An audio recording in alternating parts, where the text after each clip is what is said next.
You're welcome in Atiquizaya. Bienvenidos a El Salvador.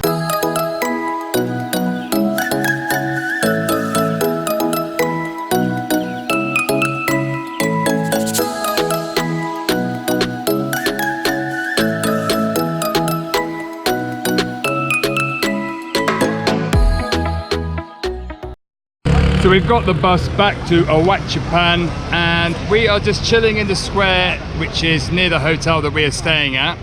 It's really nice. It's very quiet on this square today. It was a little bit busier yesterday being Sunday, and it's just really nice. There's a church overlooking the square. There's little food stands, and we're just enjoying a little bit of shade and breeze. It's a really lovely cool breeze. Because we're in the mountain ranges, it's a much nicer climate for us Westerners.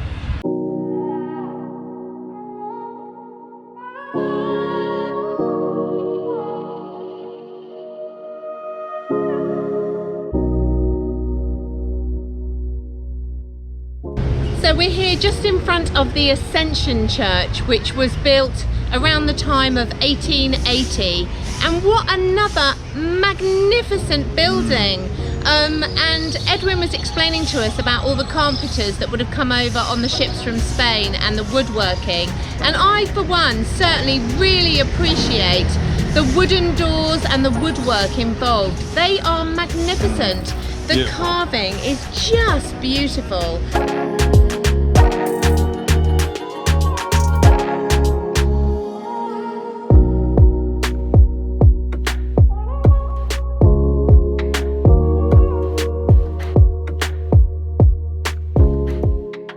During our time here, we are staying at Hotel La Casa de Mamapan, and the hotel is perfectly located. We're staying right here, and the main church is over there, so we're right smack in the middle of town. And let's go and give you a quick guided tour of where we're staying. And it's so lovely. You come in through these ornate gates, and then you're welcomed into this lovely reception area. And then behind me, it goes off into the various rooms. There's a metal staircase, and I've heard there is a beautiful terrace outside with a lovely view over the square.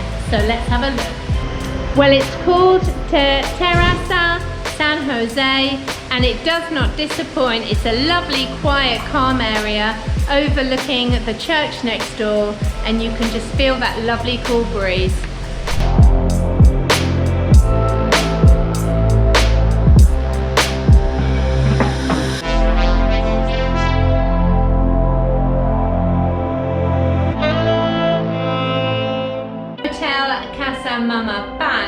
Which actually comes from the grandchildren of the lady who owns this, Claudia. Her grandchildren actually couldn't say the whole name of where she came from, so they called it Mama Pan. She's created a beautiful hotel here. We've got a double room with aircon, a TV and an ensuite bathroom. And from here you can visit La Rutas de las Flores. You're not far from loads of the towns on that area. So it's a perfect location if you're coming to visit El Salvador's beautiful mountain ranges of La Rutas de las Flores.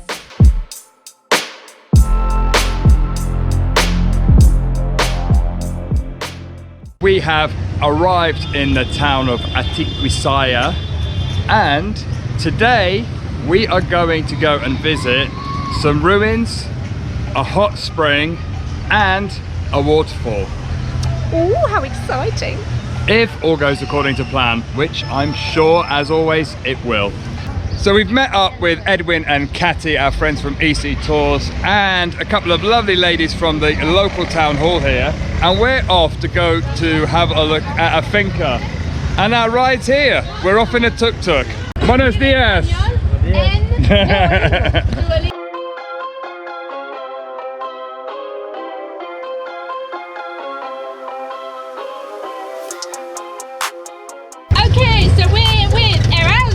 Tuk-tuk driver, and we are off to see a finka. Edwin from EC Tours has picked us up this morning and popped us in this tuk-tuk. So we're going to meet him there. Yeah. And this is a really cool experience. Tuk-tuks are a great way to get around. Yeah. And yeah, good, really good fun.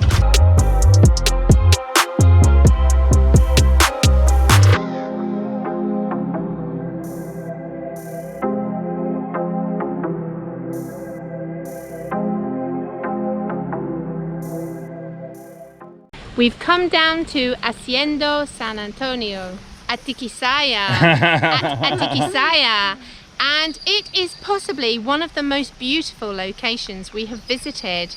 I can imagine weddings here and beautiful occasions.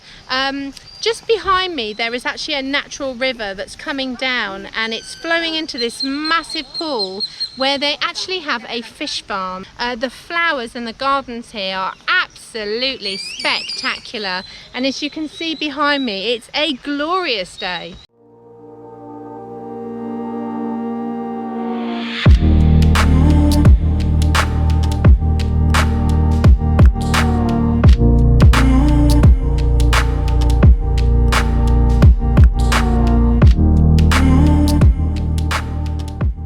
I think for me, my favourite part of El Salvador is definitely the western part, up in the mountains. The gardens are so beautiful, and the climate here means that you get a massive variety of colour and species. And every corner you turn in these beautiful gardens, there is something even more beautiful to see. So if you like gardens and you like a nice temperate climate, El Salvador western part is definitely for you. And of course, the added bonus is great coffee. What more could you ask for?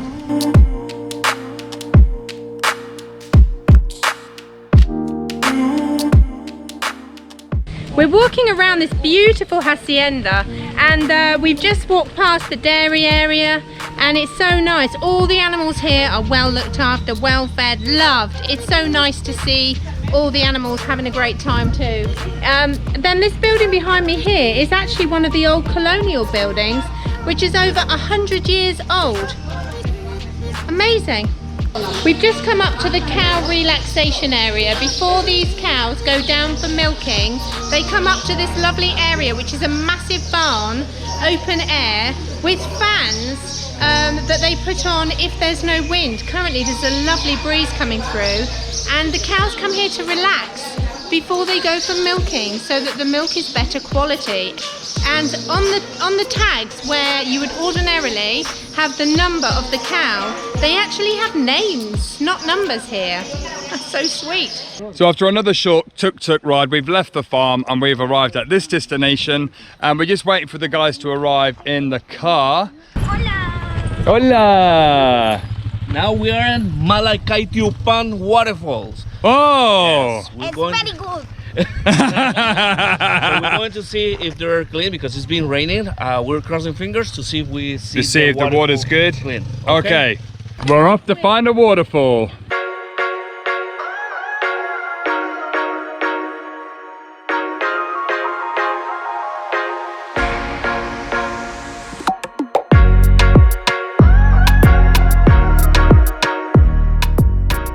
So we've walked down a short walk and we've arrived at the waterfall. And what's amazing is actually the water that's being fed over this waterfall is volcanic, so it's warm.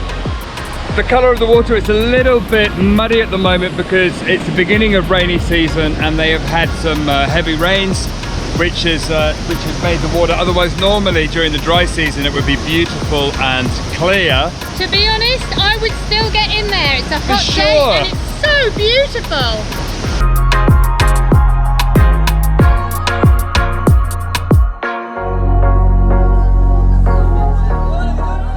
What's really interesting is the big waterfall here is hot water, is volcanic, and the small waterfall next to it is cold water. So if you swim, you get some hot, some cold.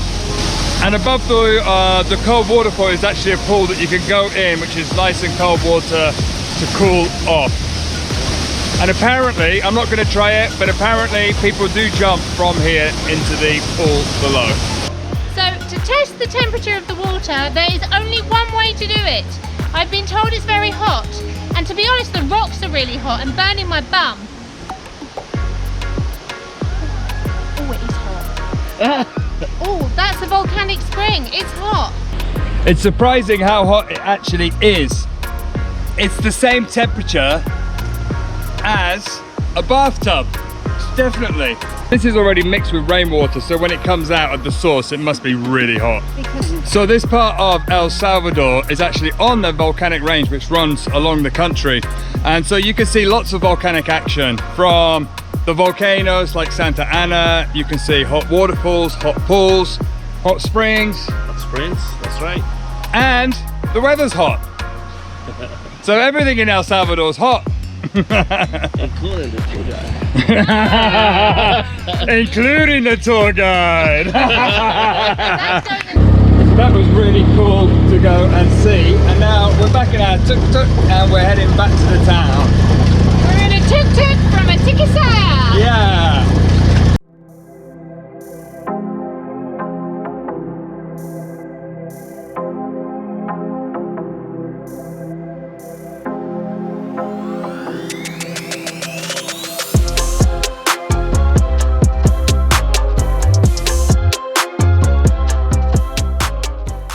So we've arrived back in town, and overlooking the main square here in the town is a lovely colonial church and the town hall. So we've stopped off for a bit of lunch, and we've got a very traditional lunch. What we got, Edwin? We have yuca. Yuca sancochada, boil it. There you go. Boiled yuca, which is a vegetable with fried bits of pork on top, and Tomato sauce. and a sauce, like a tomato sauce. It's good. It is good. Is that mashed potato? It tastes a bit like mashed potato with like really nice roast bits of pork. And then they have this jar of pickled veg on the table, which, nice, a bit spicy. And all of that costs only just $1.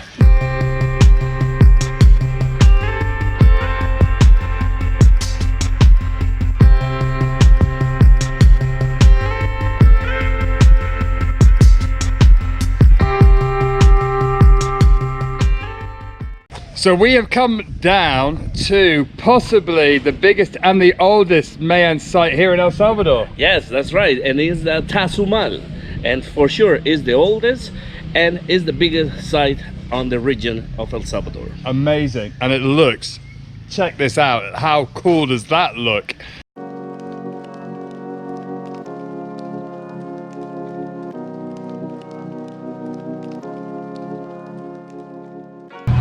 It's really great fun visiting these archaeological sites and these buildings that once were lived in and fought over, and because you just think about all the things that would have happened, the people that would have lived here, the experiences that they would have had living at this time. It's just a really, really lovely place to be. You can get a real feel.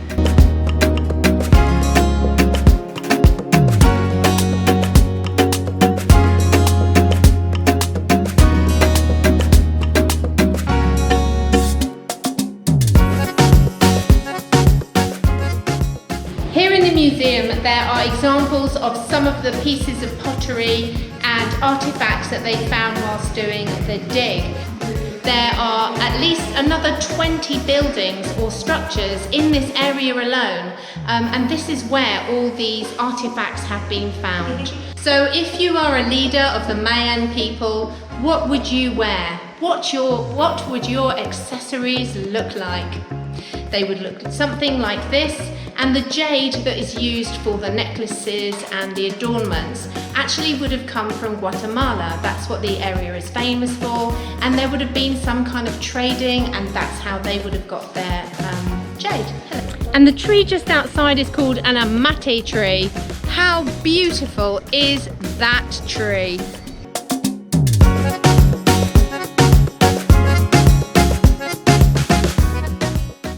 You. It's your turn. Your turn. Huh? Oh, it's me, is it? Yeah. Okay, hold on, let me push it back. Oh, it's my turn now. It's my turn. And we're in a tiki-taka. We'll add that bit in later.